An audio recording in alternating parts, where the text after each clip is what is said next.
Okay, so I'm a little bit later than I was yesterday. Well, not yesterday. This is the first day of week 3. Anyways, week 3 has begun.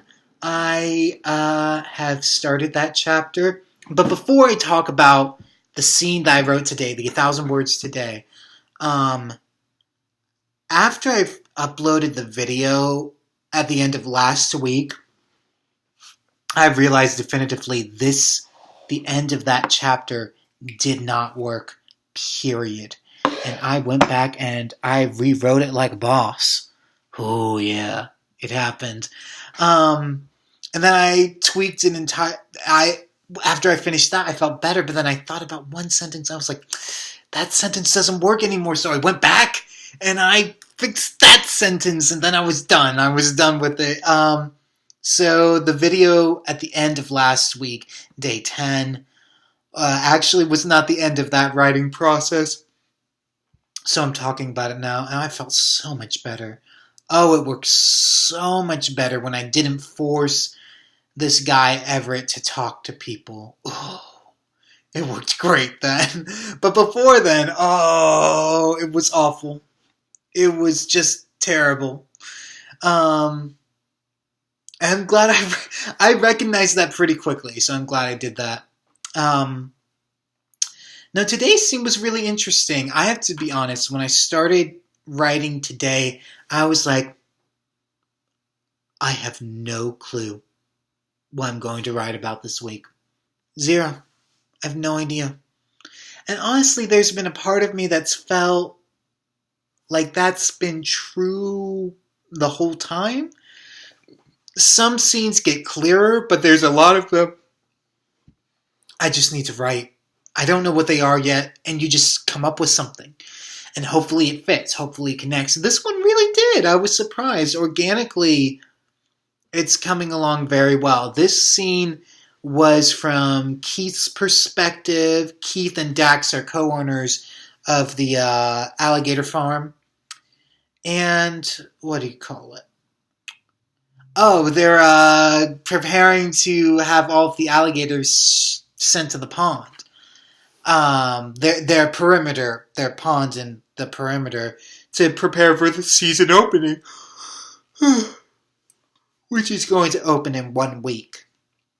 And that's the established pattern so far.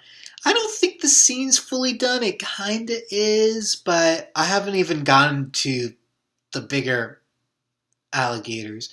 And really, there's a lot of the scenes about Keith and Dax, as well as just about Keith and Dax's different experiences with alligators. We established that there's an alligator we meet in it's in the second scene, but it's within the first 1,000 words of the story that there's an alligator called Marcus.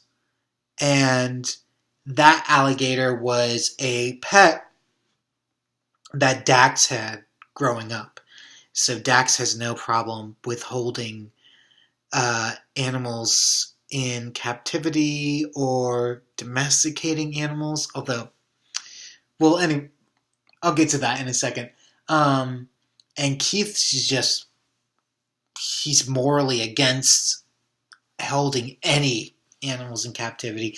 Now, I didn't get too dark, too deep into that rabbit trail. I was like, I don't want to tune too many people out. I think I want to have him go in a way. But you know what? It's like, maybe this is something that I know about this character that isn't necessary for the story. Or it's something that it would just turn people off. And while I find it interesting, I find it really fascinating, it might be too much of a turnoff for other people. So I need to be careful with that.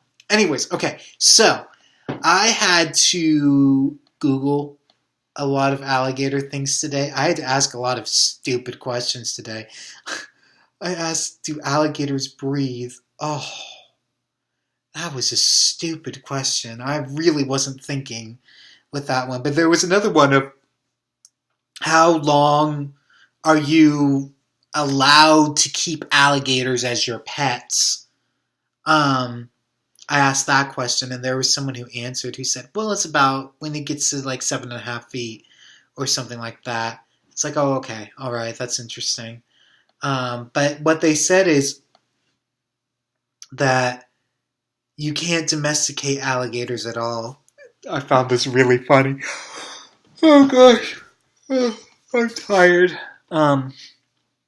They said that no matter what you do for them, they will always view you as food, and they will always want to eat you. I thought it was so funny when I read that. I was like, this is a great villain for this piece because these guys have so much affection. Dax and Keith have so much affection and love for their babies, their alligators, and they have no reciprocation, zero reciprocation of that love, because that's, I mean, I'm going to go a little bit religious, but that's the way God made them. They're very fascinating creatures. Very, very rarely do they attack humans, though. That's the interesting thing is they don't normally attack humans in the wild. Crocodiles always go for the attack, but alligators usually hold back. And so that's what makes them an interesting villain. Is if you're so used to them not attacking, and when they do attack, it throws you off guard. Anyways, the alligators aren't the villains yet, but we're gearing up toward it. So this was a good 1,000 words. I talked much longer than I intended to.